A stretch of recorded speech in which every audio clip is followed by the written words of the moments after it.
Vamos a ver aquí ahora la diferencia, amiguitos, entre frase y oración.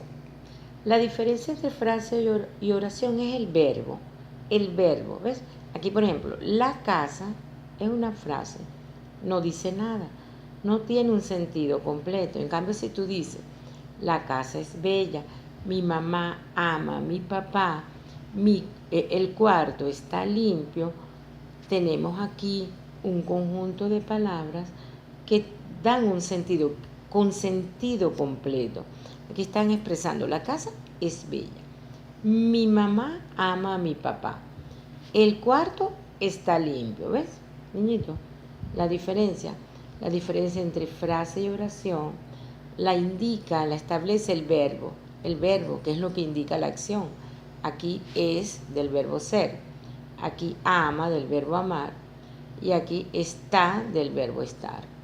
Entre una frase y una oración, la diferencia es el verbo, porque entonces convierte ese conjunto de palabras en una oración.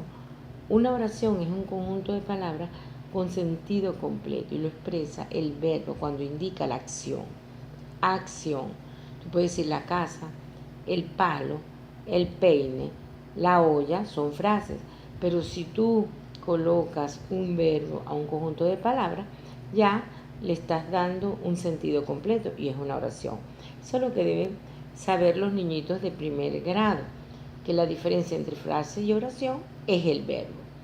Aquí hay otra. Los niños corren en el patio. Es una oración. El verbo es lo que hace que un conjunto de palabras se convierta en oración. Entonces, ¿qué es una oración? Es un conjunto de palabras con sentido completo. La oración es un conjunto de palabras con sentido completo. Los niños corren en el patio, es una oración. ¿Cuál es el verbo? Entonces, subrayan el verbo.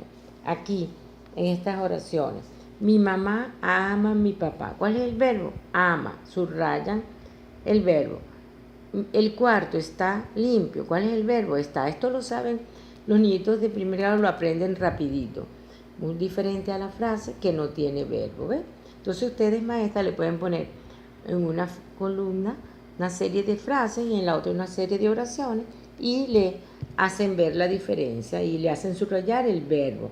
Siempre decir que el verbo indica acción, movimiento, condición, que después de eso vamos a hablar después.